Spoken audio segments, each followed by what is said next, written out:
بسم اللہ الرحمن الرحیم۔ السلام علیکم۔ یہ پارٹ 16 ہے۔ آج ہم آپ کے لیے کتاب لا رہے ہیں نیل محل کی رقاصہ۔ یہ ایک مکمل کتاب ہے، آواز تالیمان، مصنف ہے راحت۔ یہ کتاب آپ کے لیے بک شیئر پاکستان آڈیو لائبریری کی جانب سے ریکارڈ کی جا رہی ہے۔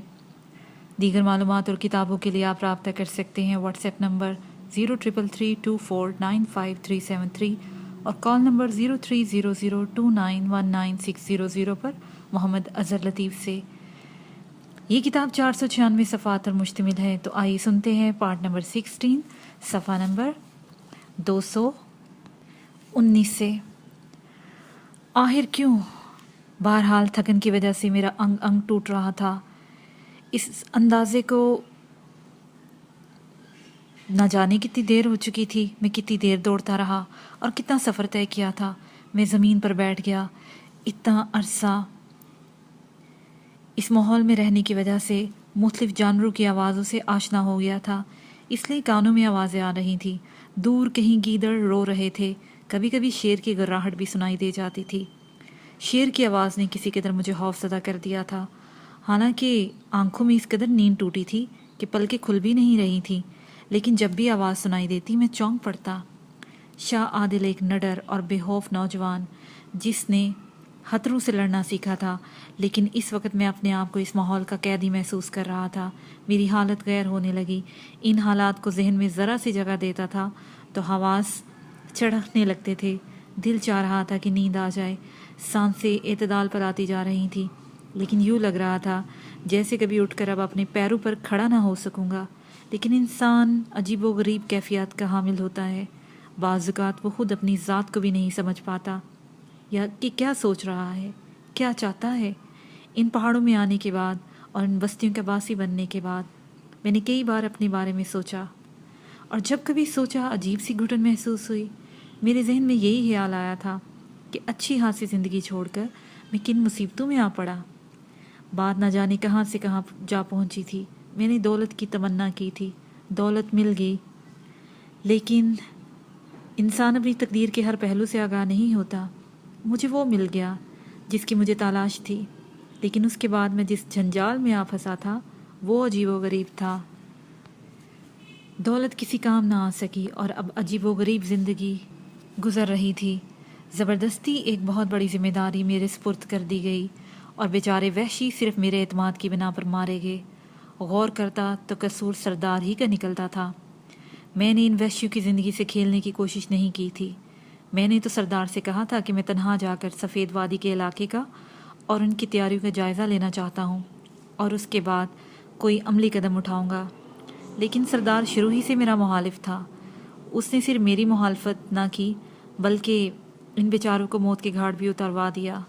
بہرحال اب تو جو ہونا تھا وہ ہو چکا، اب تو صرف مجھے اپنا خیال تھا۔ میں نے ان حالات میں جس ویرانے میں آ پڑا ہوں، اب ان کے تحت میرا دوسرا قدم کیا ہونا چاہیے۔ میں اسی سوچ و بچار میں ڈوبا ہوا تھا، لیکن نیند بھی نہیں آ رہی تھی، حالانکہ سونے کا وقت نہیں تھا۔ لیکن اس وقت شدید خواہش تھی کہ نیند آ جائے۔ یہ خواہش پوری ہو گئی، پلکیں جڑ گئیں اور میں سارے جہان سے بے خبر سو گیا۔ بلا شبہ قدرت نے انسان کے لیے چند چیزیں ایسی بنائی ہیں کہ انسان سوچ بھی نہیں سکتا۔ خواب میں سوچا اور شاید ابھی نہ جاگتا، لیکن ایک عجیب سی آواز سنائی دی تھی، کسی چیز کے زمین پر گھسٹنے کی آواز۔ آنکھ کھل گئی۔ یہ آواز میرے سرہانے کی سمجھ سے آ رہی تھی۔ میں نے گردن گھما کر دیکھا اور دوسرے لمحے اچھل کر کھڑا ہو گیا۔ فاصلہ زیادہ نہیں تھا، میرے سر سے چند گز کے فاصلے پر، صرف چند گز کے فاصلے پر ایک خونی کشمکش ہو رہی تھی۔ ایک انتہائی بھیانک سانپ بلی کے منہ میں دبا ہوا تھا اور بل کھا رہا تھا۔ اس کی لمبائی کوئی 3 گز کے قریب ہوگی۔ پورے بدن پر سیاہ و سفید دھاریاں پڑی ہوئی تھیں، لیکن اس کا پھن بلی کے منہ میں تھا اور بلی سے بری طرح زمین پر رگڑ رہی تھی۔ صورتحال سمجھنے میں مجھے زیادہ دقت نہیں ہوئی۔ وہ یقیناً مجھ پر حملہ آور ہوا ہوگا اور میری دوست، میری محافظ نے اسے کامیاب نہیں ہونے دیا تھا۔ میں اچھل کر پیچھے ہٹ گیا۔ بے اختیار دل چاہا تھا کہ بلی کی مدد کروں، کسی طرح اس سانپ کو مار دوں، لیکن ان دونوں کے بارے میں نے بہت ساری روایات سنی تھی۔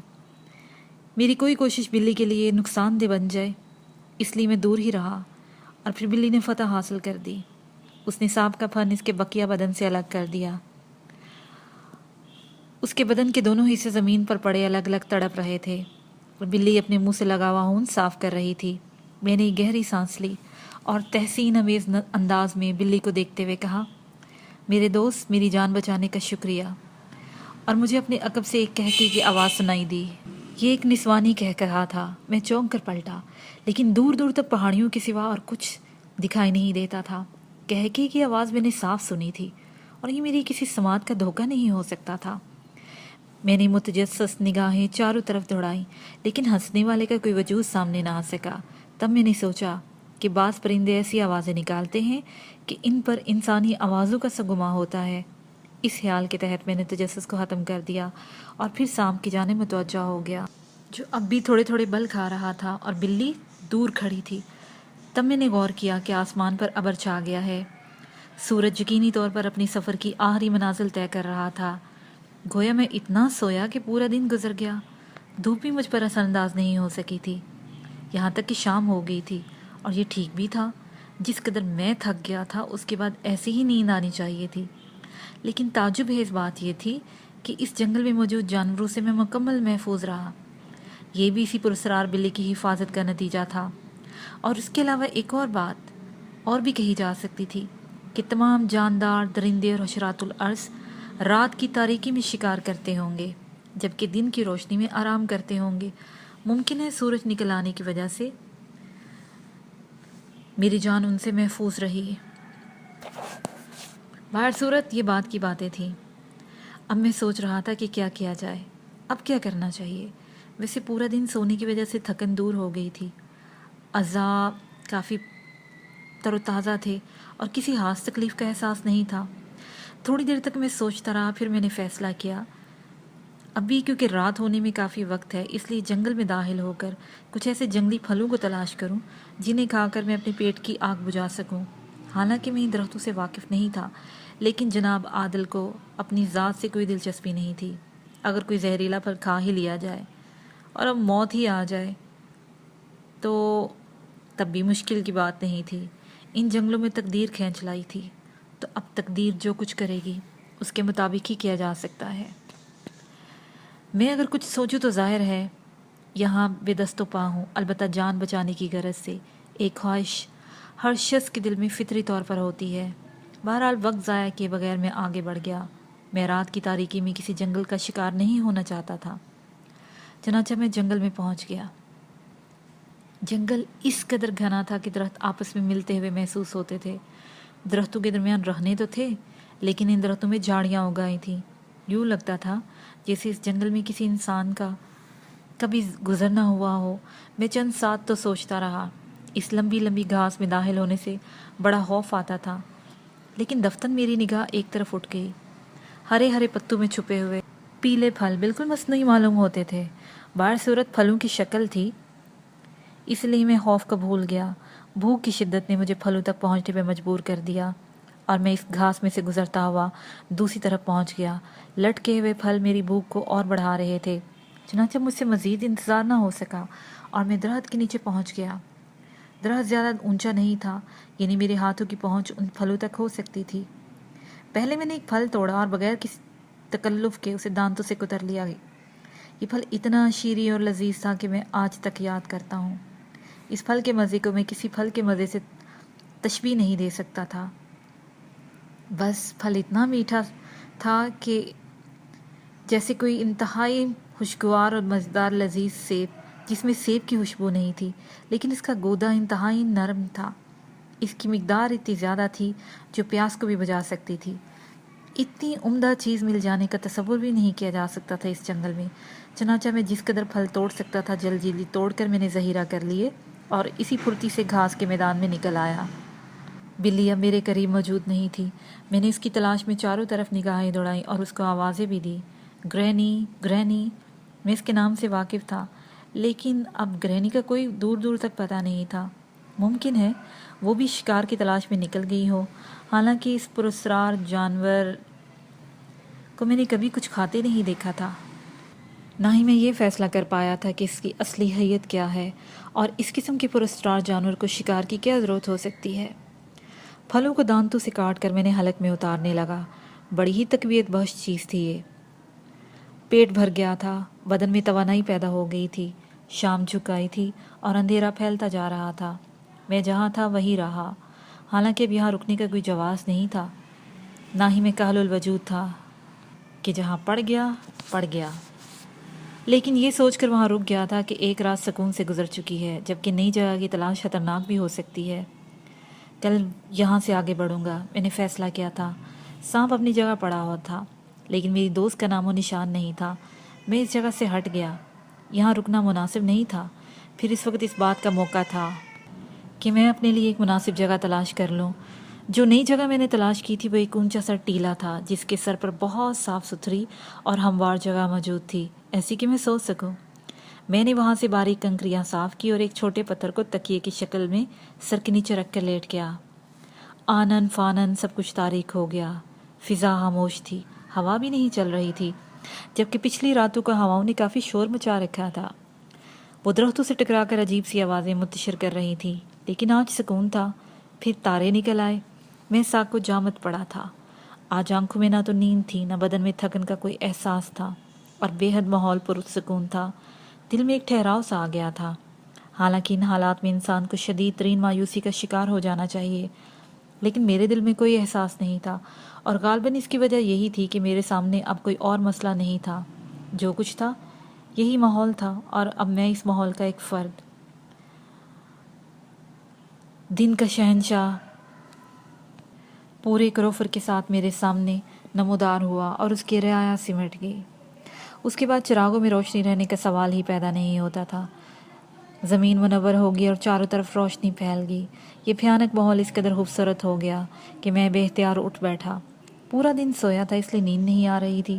میں نے درختوں کے جھنڈ کی جانب دیکھا، یوں لگ رہا تھا کہ جیسے برسوں کے فراق کے بعد ساری دنیا کے عاشق اور معشوق گلے مل رہے ہوں، اور شاہیں باہیں پھیلائے ایک دوسرے کی گردن سے لپٹی محسوس ہوتی تھی۔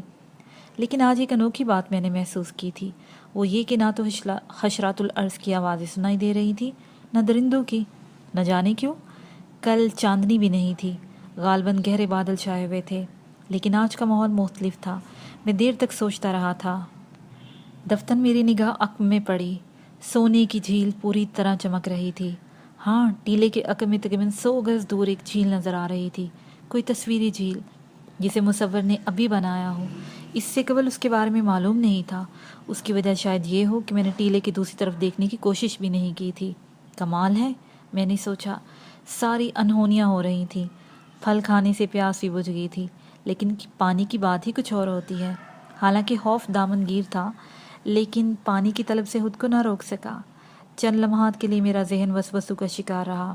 ایسے ویران جنگل میں ایسی جھیلیں درندوں کی ملکیت ہوتی ہیں۔ حالانکہ اس وقت جھیل کے کنارے سنسان نظر آ رہے تھے، لیکن ممکن ہے جس وقت میں جھیل کے نزدیک پہنچوں کوئی درندہ آ ہی نکلے۔ کافی دیر تک میں جھیل پر نظریں جمائے بیٹھا رہا۔ پھر جب وسوسے ذہن سے نکل گئے تو میں اپنی جگہ سے اٹھ کر ٹیلے کی دوسری جانب اترنے لگا۔ میں نے جھیل تک فاصلہ کافی سہمے ہوئے انداز میں طے کیا تھا۔ اب ان جنگلی کی کہانیوں سے کسی حد تک واقف ہو گیا تھا، اسی لیے محتاط تھا۔ یہاں تک کہ جھیل کے کنارے پہنچ گیا۔ شفاف پانی لہریں مار رہا تھا، دور دور تک کوئی وجود نہیں تھا۔ میں نے پانی میں ہاتھ ڈالا، ایسی سرور انگیز ہنکی تھی کہ دل مچل کر رہ گیا اور میں سب کچھ بھول گیا۔ پہلے میں نے جھک کر پانی پیا اور خوب سیر ہو گیا۔ اس کے بعد بے اختیار دل چاہا کہ پانی میں اتر جاؤں۔ پسینے اور گرد سے بدن کی عجیب حالت تھی۔ اس سے قبل دوسری پریشانیوں کی وجہ سے یہ احساس نہیں ہوا تھا، مگر اب دل بے اختیار ہو گیا تھا، اور میں اپنے بدن پر جو کچھ پہنے ہوئے تھا نوچ کر پھینک دینا چاہتا تھا، اور پھر یہ سوچے بغیر کہ پانی کی گہرائی میں کیا ہے اور کیا خطرات پیش آ سکتے ہیں، پانی میں اتر گیا۔ کافی فرحت بخش کیفیت طاری ہوئی تھی، یوں لگ رہا تھا جیسے شراب کے حوض میں آ گیا ہوں۔ ذہن اور دل پر ایسا ہی سرور طاری تھا۔ نہ جانے کب تک نہاتا رہا، جھیل سے نکلنے کو دل ہی نہیں چاہ رہا تھا۔ میں اس کے درمیان میں نہا رہا تھا، پھر کافی دل بھر گیا تو واپس کنارے کی طرف چل پڑا۔ نیچے نیچے تیرتا ہوا میں بلاخر کنارے پر پہنچ گیا، اور جو ہی کنارے سے سر ابھارا اچانک اچھل پڑا۔ چاندنی میں کوئی شے مبہم نہیں تھی۔ اگر تاریکی ہوتی تو شاید میں کسی جانور کے وجود پر غور کرتا، لیکن وہ روشنی میں نمایاں تھی، ایک حسین صورت۔ جنگلوں کی وحشت इंसानी वजूद में सिमट कर रह गई थी और उसने एक हसीन दोशीज़ा की शक्ल इख्तियार कर ली थी। हालांकि इस वीरान जंगल में किसी पुरसकून वजूद का तसव्वुर भी नहीं किया जा सकता था।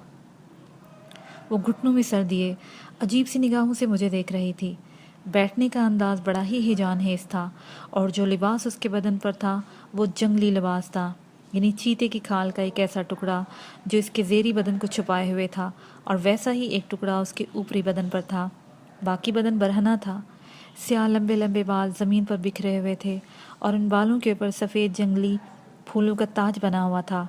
बड़ी बड़ी गहरी स्याह आंखें चांदनी में चमक रही थीं और उन आंखों में एक अजीब सी कैफियत थी। होंठों पर एक हसीन मुस्कुराहट थी।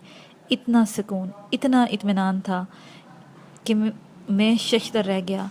हाँ, ये फ़ैसला करना मुश्किल था कि वो इस वीराने में कहाँ से आई। इस वहशत अंगेज़ माहौल में किसी इंसानी वजूद का एहसास जिस कदर खुशकुन हो सकता था उसे सिर्फ मैं महसूस कर सकता था, और वो खुशी मेरे दिल में सरायत कर गई थी। लेकिन दूसरे ही लम्हे बहुत सारे ख्यालात ने मुझे आ लिया, और वो ख्यालात उसी के बारे में थे। आखिर वो कहाँ से आई? क्या वाकई वो कोई इंसान है या कोई ऐसा किरदार जिसे हम तोहमात का परतू समझते हैं? मैं किनारे पर निकलना भूल गया और पानी में खड़ा उसे देखता रहा। तब वो आहिस्ता से हंसती, और ये हंसी, उसकी हंसी ने मुझे एकदम शशदर कर दिया था। जिस वक्त मैंने अपनी सफ़ेद बिल्ली का शुक्रिया अदा किया था, तो उस वक्त बिल्कुल ऐसी ही हंसी की आवाज़ सुनाई दी थी। हाँ, मैं इसको नहीं भूल सकता था। इस वक्त मैंने यही सोचा था कि मुमकिन है किसी जानवर के बोलने की आवाज़ हो। मैं उसे देखता रहा और फिर आहिस्ता आहिस्ता किनारे पर पहुंच गया। उसने थोड़ा सा रुख बदल दिया था। वो गर्दन घुमा कर मुझे देखती रही, और फिर मैंने अपने लिबास का टुकड़ा उठाकर अपने बदन से लपेट लिया और पूरी तरह तैयार हो गया। एक अचंभा तो था, लेकिन खौफ इस हद तक नहीं था जितना होना चाहिए था। मैंने इसके पाँव देखे, लेकिन ठीक थे। अपने इलाके में चुड़ैलें पिछले पैरों वाली मशहूर थीं, लेकिन अगर वो इतनी ही हसीन है तो फिर न जाने क्यों इससे खौफ महसूस हो रहा था। बहरहाल आहिस्ता आहिस्ता मैं उसके सामने आ गया। कौन हो तुम? मैंने बेख्तियार पूछा, लेकिन वो मेरी शक्ल देखती रही। कौन हो तुम? इस पर मुझे ख्याल आया और मैंने अफ्रीकी ज़ुबान में पूछा। ग्लोरिया, ये तुम्हारा नाम है? हाँ, और तुम कौन हो? अबोना। मैंने भी अपना अफ्रीकी नाम बताया। निजात दिलाने वाले? मगर किसे? ये तो मैं खुद भी नहीं जानता। मुझे निजात दिला दो। वो हंस पड़ी और मैं इसकी हंसी पर गौर करने लगा। उसकी हंसी बेहद हसीन थी, लेकिन यहाँ इस वीरान जंगल में? थोड़ी देर के बाद उसने सवालिया अंदाज में पूछा। मैं यहाँ रहती हूँ, वो बोली। यहाँ इस वीराने में? मैंने ताज्जुब से पूछा। हाँ, तुम्हारे लिए वीराना होगा, मगर मेरे लिए नहीं। लेकिन तुम हो कौन? अब ये सारी बातें इसी झील के किनारे बैठ कर लोगे? क्या यहाँ से आगे नहीं बढ़ोगे? उसने मुस्कुराते हुए कहा। ओ, कहाँ ले जा रही हो मुझे? बस यहाँ से थोड़ी दूर तो चलो, मैंने कहा। आओ, उसने मुझे इशारा किया और मैं उसके साथ चल पड़ा। मुझे शदीद हैरत थी। लड़की का अंदाज़ इतना ठोस था कि मैं ये सोचने पर मजबूर हो गया कि वह यकीनी तौर पर किसी ठोस हैसियत की मालिक होगी। वो मुझे उस झुंड की जानब ले जा रही थी जहाँ से थोड़े फासले पर मैंने क़याम किया था। बहर सूरत इस वीराने में एक चिराग की टिमटिमाती लो देखी मैंने। लड़की उसी तरफ जा रही थी। मैं यही सोच रहा था, चलो इस खतरनाक माहौल में कोई इंसान तो मेरा साथी बना। और फिर एक झोंपड़ी जिसे देखकर मैं शशदर रह गया। दरख्तों के एक गौल के दरमियान से इस तरह तराश दिया गया था कि इसमें एक अच्छी खासी जगह बन गई थी। छोटा सा दरवाज़ा था जो खुला हुआ था और इसी से रोशनी की रमक बाहर आ रही थी।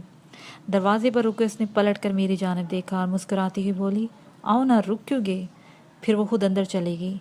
मैं जानता था कि मैं किसी मुसीबत में फंसने जा रहा हूँ, लेकिन अब तो मुझे इन मुसीबतों से मोहब्बत हो गई थी और मैं हर लम्हा इन्हें गले लगाने के लिए तैयार रहता था। मैं झोंपड़ी की तरफ चल पड़ा। झोंपड़ी अंदर से इसी तरह थी जैसे जंगलियों की रिहाइशगाहें होती हैं। नीचे प्याल के ढेर थे जो आराम के लिए इस्तेमाल होते थे, और एक तरफ चर्बी से जलने वाला चिराग जल रहा था। ये सब कुछ देखकर मैं शशदर रह गया। ग्लोरिया ने मुस्कुराकर मेरी तरफ देखा। उसके बालों में लगे हुए फूलों की महक अजीब थी, लेकिन बहुत दिलकश महसूस हो रही थी। बैठो, उसने बड़ी अपनायत से कहा। मैं तुम्हें यहाँ देखकर सख्त हैरान हूँ। मैं एक जगह बैठ गया। क्यों? मैं सोच भी नहीं सकता था कि इस वहशत अंगेज़ माहौल में कोई ऐसा वजूद भी हो सकता है। ये माहौल तुम्हारे लिए वहशतखेज़ है, मेरे लिए नहीं। आखिर क्यों? क्योंकि मैं इसी माहौल में परवरिश पाई है। ओह, गोया ये तुम्हारा मुस्तकिल रहायश का है। हाँ। कितने अरसे से यहाँ हो? जब से पैदा हुई हो। दूसरे लोग? मैं किसी को नहीं जानती। क्या मतलब? मैं उछल पड़ा। हाँ, होश आया तो खुद को तन्हा पाया। अलबत्ता जंगल में बिखरे हुए जानवर मेरे साथी हैं। ओ गोया तुम उनके दरमियान जिंदगी गुजार रही हो। हाँ, ओ गोया तुम इनके दरमियान जिंदगी गुजार रही हो। हाँ, लेकिन क्या वो तुम्हें नुकसान नहीं पहुंचाते? वो मेरे लिए इन दरख्तों की मानंद है, बेज़रर और मोहब्बत करने वाले। मैं उनके साथ ज़िंदगी गुजारती हूँ और वो मेरे दुख दर्द के साथी हैं। मेरा दिल नहीं मानता। क्यों? ये नामुमकिनात में से है। भला दरिंदे भी किसी के दोस्त होते हैं। मैं तुम्हें यकीन दिला दूंगी।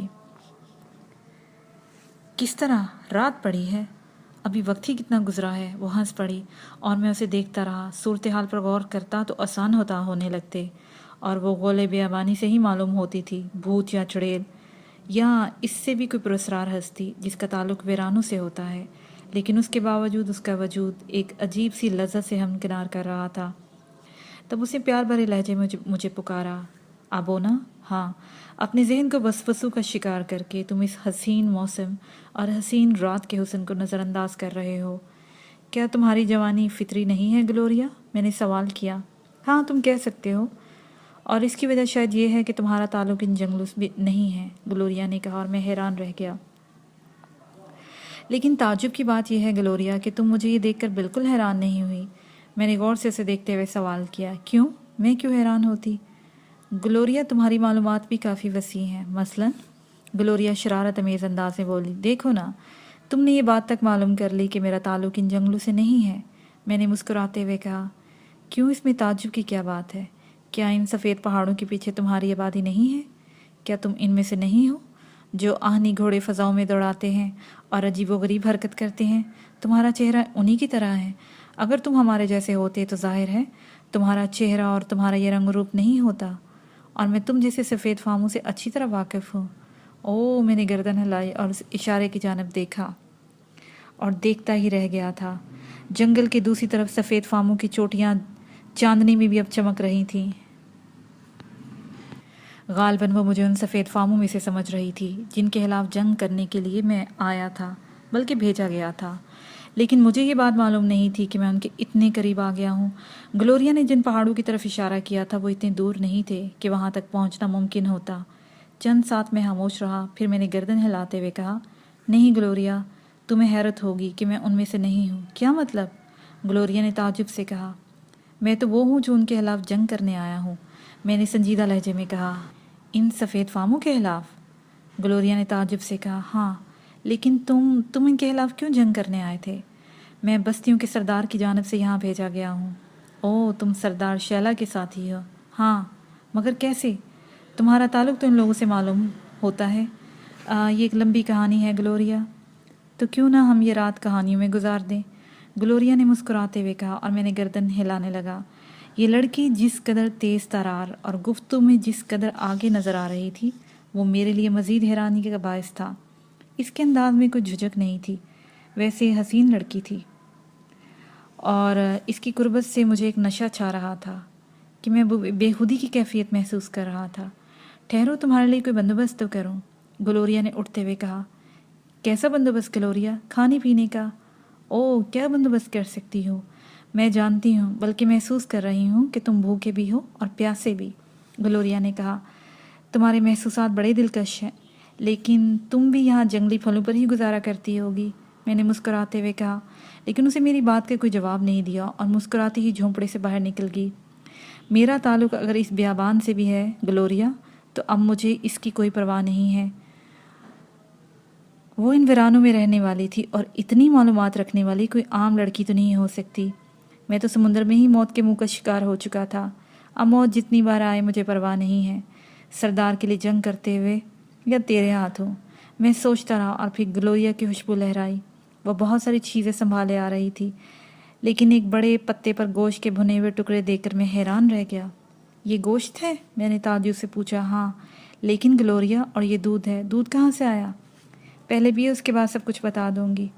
बहुत खूब, इसमें भी कोई राज है? हाँ, बहरहाल एक भूखे के सामने जब इतना गोश्त और दूध हो तो सारे राज राज ही रहने चाहिए। तुम भी आओ। नहीं, मैं तुम्हारा साथ नहीं दूंगी। ओ क्यों? मैंने इसकी बात का बुरा माने बगैर गोश्त के टुकड़े पर हाथ मारते हुए कहा। फिर लजीज गोश्त हल्क में उतारने लगा। इसलिए कि मैं रिची के साथ खाना खाऊंगी। रिची? लेकिन तुमने तो कहा था कि यहाँ तुम्हारे अलावा और कोई नहीं है। बातें करने वाले लोग मुझे पसंद है, लेकिन यहाँ ऐसे लोग नहीं हैं जो इतनी बातें करें। लेकिन इसके बावजूद मेरा मशवरा है, तुम खा लो, इसके बाद सारी बातें करेंगे। शुक्रिया ग्लोरिया, मैंने कहा, और फिर जो कुछ मेरे सामने था मैंने उसे मैदे में उतार लिया। बहुत भूखा था। ग्लोरिया खामोशी से मेरे सामने बैठी मुस्कुराती रही। खाने के बाद मैंने एक लंबी डकार ली। वैसे तुम्हारे जैसे लोग तुम्हारी तरह बहादुर नहीं होते। क्या मतलब? मेरी मुराद सफ़ेद रंग वालों से है। क्या तुम उनसे मिलती रहती हो? अक्सर। वैसे तुम्हारे दोस्त भी होंगे। ओह, ऐसी कोई बात नहीं। मैं इनकी लाल मिल में इन बस्तियों में जाती हूँ। अलबत्ता कभी कभी इनमें से कोई दरार निकलता है तो रिची की आवाज़ सुनकर भाग ही जाते हैं। हाँ, रिची की बात हो रही थी, मैंने कहा, और ग्लोरिया मुस्कुराने लगी। पहले ये बताओ, आराम करोगे? नींद तो नहीं आ रही? कतई नहीं, मैं बिल्कुल पुरसकून हूँ और तुम्हारे बारे में सब कुछ जान लेने का ख्वाहिशमंद हूँ, मैंने जवाब दिया। तब आओ मैं तुम्हें रिची से मिलाऊं, उसने कहा, और मैं उसके साथ झोंपड़े से बाहर निकल आया। दरख्तों के झुंड की दूसरी जानब एक अच्छा खासा घास का कता था जो इस तरह दरख्तों के दरमियान घिरा हुआ था कि बाहर से नज़र नहीं आता था। छोटी छोटी और तिरछी हुई लग रही थी घास, लेकिन मेरी निगाह दरख्तों के आखिरी सिरों पर पड़ी और मेरा खून मेरी रगों में मुंजमद होने लगा। यहाँ होनहार शेरों का एक जोड़ा मौजूद था।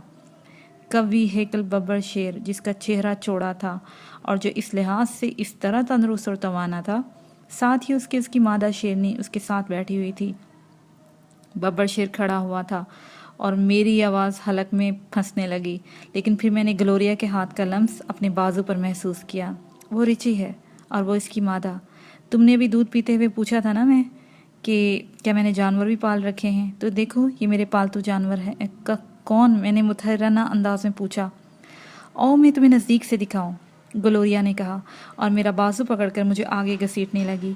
एक लम्हे के लिए मैं शिद्दत से हिचकिचाया था, लेकिन दूसरे लम्हे मेरे अंदर वही कुव्वत अवध कर आई जो हर मर्द के सीने में होती है और जिसकी बिना पर वो औरत के सामने बेबस हो जाता है। इस बात पर अगर मैं झिझकता तो यकीनी तौर पर यह बात मेरे लिए काबिल शर्म थी, जबकि वो जंगली लड़की इन जानवरों से कतन खौफजदा मालूम नहीं होती थी। लेकिन अब जो होगा सो होगा, देखा जाएगा। चुनांचे मैं आगे बढ़ गया। वो दूध रिची की मादा का ही था, ग्लोरिया ने कहा, और मेरी आंखें हैरत से फैल गईं। गोया शेरनी का दूध। हाँ, और ये दूध सिर्फ शेर के बच्चे को ही नसीब होता है। दुनिया का कोई शख्स है जो इस बात का दावा कर सके कि उसने शेरनी का दूध पिया है? वाकई ताजुब की बात है।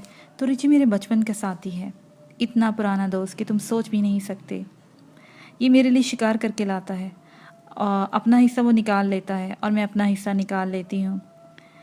मैं मुख्तलिफ तरीके से खाती हूँ, मगर ये जानवर तुम्हें कोई नुकसान नहीं पहुँचाता। तुम्हें भी नहीं पहुँचाएगा। आओ इसके नज़दीक आओ, ग्लोरिया ने कहा, और हम दोनों शेर के नज़दीक पहुँच गए। शेर इसी तरह खामोश खड़ा था। उसकी आंखों में नरम तासरात थे, लेकिन मुझ पर हैबत तारी हो रही थी। लेकिन मैंने खुद पर काबू पाए हुए था। हम उसके करीब पहुंच गए। ये वो जगह है जहां मैं आराम करती हूँ, ग्लोरिया ने घास के कते की जानिब इशारा किया। बड़ी अजीबोगरीब ज़िंदगी है तुम्हारी ग्लोरिया। क्या तुम इस ज़िंदगी से उकता नहीं गई? मैंने सवाल किया। क्यों, उकताने की क्या बात है? जंगल में बेशुमार जानवर हैं, चरिंद, परिंद, हशरातुल अर्ज़, ये सब मेरे इशारों पर नाचते हैं। एक तरह से मैं इनकी हुक्मरान हूँ, फिर उकताहट का क्या सवाल? तुम्हारी सारी ज़रूरियात यहाँ पूरी हो जाती हैं? तकरीबन, ग्लोरिया ने जवाब दिया। गोया कोई ज़रूरत बाकी भी रह जाती है? मैंने सवाल किया। ग्लोरिया वहाँ से हट गई। उसने मेरी बात का जवाब नहीं दिया। दरख्तों के बाहर चांदनी छन रही थी। इतना खूबसूरत माहौल था कि नज़र नहीं ठहर रही थी, और इस माहौल में ग्लोरिया की मौजूदगी ने और 4 चांद लगा दिए थे। हालांकि मैं इसके वजूद से अब भी मुतमईन नहीं था। टहलते हुए उसे टीले के नज़दीक पहुंच गए जहां से पहली बार मेरी निगाह इस झील पर पड़ी थी। हम दोनों ऊपर पहुंच गए। थोड़ी देर कबल मैं यहीं था, और ये तुम्हारे आराम की जगह है।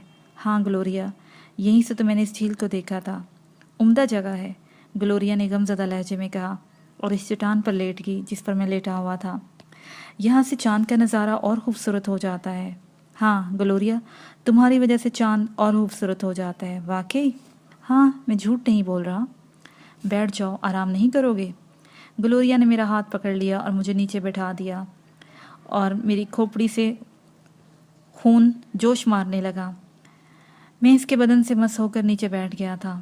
گلوریا کے بدن سے اٹھنے والی خوشبو چاند کی طرح گھل رہی تھی اور سنہری ہوائیں سے چاروں طرف بکھیر رہی تھی۔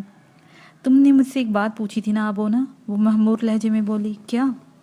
تم نے پوچھا تھا نا کہ یہاں میری ساری ضرورتیں پوری ہو جاتی ہیں۔ ہاں، اور میں نے تمہیں اب اس کا جواب نہیں دیا تھا، اب جواب دے دو۔ میں نے اس کے انداز کو صاف محسوس کر رہا تھا، وہ عورت تھی اور جذبات کا شکار ہو گئی تھی۔ نہیں ابونا، کبھی کبھی تنہائی کا شدید احساس ہوتا ہے اور ایک ایسے ساتھی کی ضرورت محسوس ہوتی ہے جو ان چاندنی راتوں میں روح سے قریب ہو، اتنا قریب کہ کوئی دوری نہ رہے۔ ہاں ابونا، یہ احساس کچھ روز سے جاگے ہوئے ہے، اور اس وقت جب میں نے رچی اور اس کی محبوبہ کو چاندنی رات میں اٹکیلیاں کرتے ہوئے دیکھا، اور اسی وقت جب بستی کے سفید لوگوں کو چھپ چھپ کر پہاڑوں کی آڑ میں آ کر محبت کے بول کہتے سنا۔